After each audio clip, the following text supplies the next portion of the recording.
Hello, family. Here I am having a quick video to introduce a series that I'm going to be doing in the next few weeks. Might probably end up being a few months.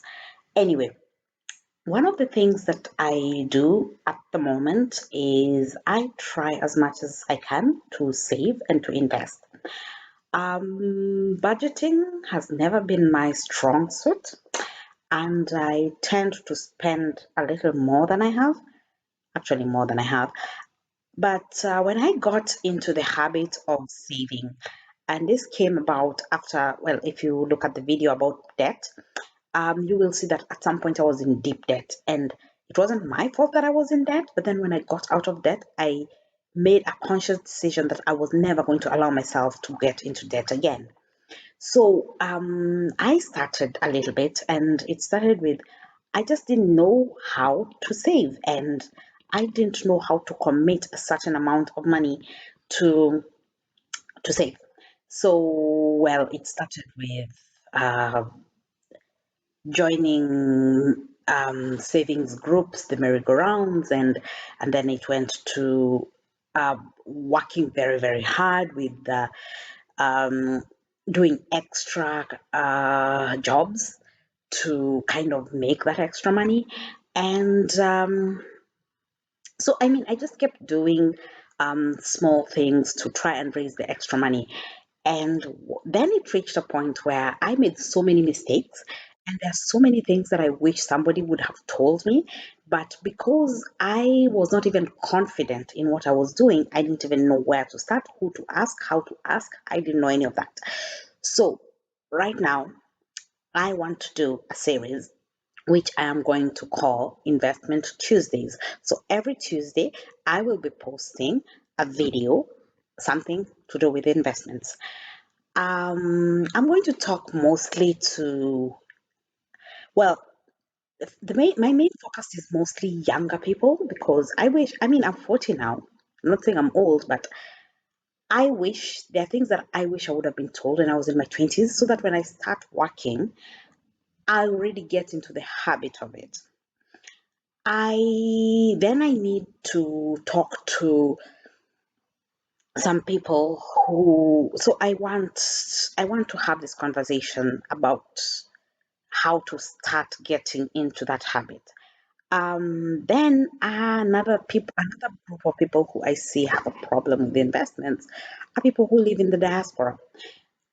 We hear these stories so many times of somebody who worked very hard, maybe was in the diaspora, didn't have the right papers, so couldn't travel back home, worked hard, saved, sent every cent they had back home because they wanted to invest, start a business, build a house, then work very hard for 5 years and then go back. After the 5 years, they go back home and they discover they have absolutely nothing.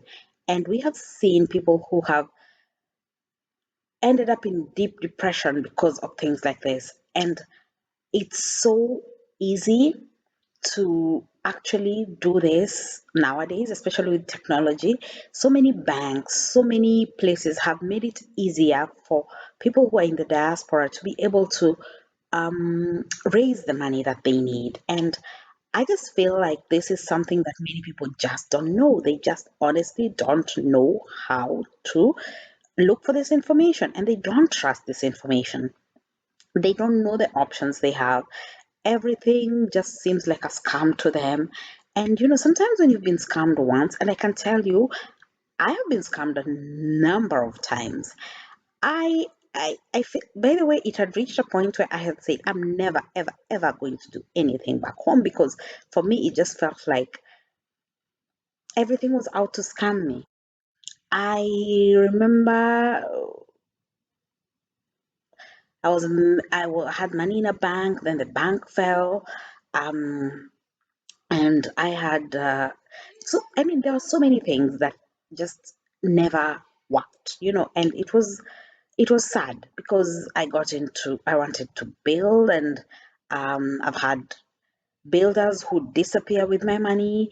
I've had constructions that stall. I've had property that I bought, and then when it was time to sell, I found out that it had been overvalued, so I ended up losing money. I have had circles that were fake that fell. So I mean, I just there's just a lot of transparency that kind of needs to be there. So I'm going to try as much as I can to find as many people as I can and bring for us different perspectives, because the other thing, everybody thinks that investing means buying property.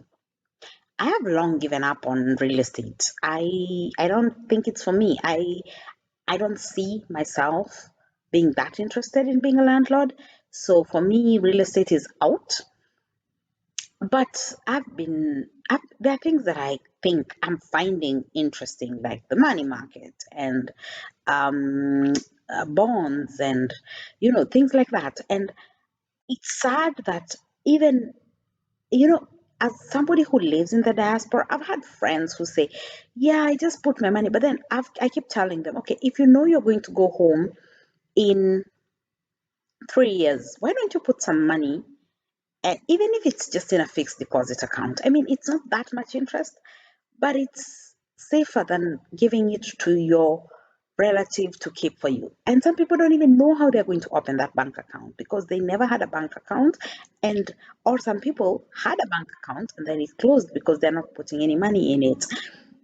And it's good to know what kind of a bank account to have, how to run that bank account from the diaspora, so you're not always, you're not always giving your bank card to your relatives and stuff like that. And you know, with online banking, you're actually able to do all of these things by yourself. You don't need relatives, and you will avoid so much stress, because when your people don't know, honestly, relatives are amazing people, but sometimes when it comes to money matters, when they don't know how much you have, sometimes that's safer, because then they don't expect much from you. Anyway, so that would be my Tuesdays. So subscribe, and every Tuesday come here and see what I have. So I am going to do most of them in interview form. I'm hoping to be able to do all of them in interview form. We're going to talk about real estate. We're going to talk about banking, different banks, how to bank. We're going to talk about the money market. We're going to talk about um, bonds. We are going to talk about uh, building, construction. We're going to talk about buying land. We're going to talk about the legal aspects of all this.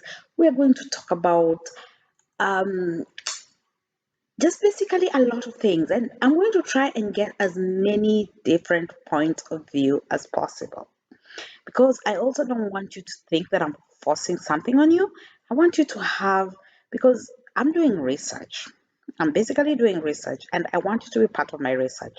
I want you to make a decision based on having seen different things. So, if, for example, you're looking for a bank, I don't want to come and talk to you about KCB and then that's it. I want us to talk about KCB. I want us to talk about Cooperative Bank. I want us to talk about um, smaller banks and see if microfinance would be an option for you. I want you to choose what works for you, what's best for you. And so instead of just going to the website and checking what you have in the website, it would be great if we can actually do this, if we can have the banks, the smaller banks, the bigger banks, all that. And so you're able to just compare and contrast and see what works for you where. Okay. So join me every Tuesday for Investment Tuesdays, and we will be having the videos. And I will upload a video every single Tuesday for the foreseeable future. I can assure you that at least there will be one video per week for the next 2 months. That much is guaranteed, that for the next 2 months, there's one video per week. And then if we have covered enough topics, then we might find something else for Tuesdays. Okay, so Have a great day, have a great evening, have a great whatever. For me, it's evening. I'm recording this in the evening, ready to get to sleep and enjoy my evening. Thank you all.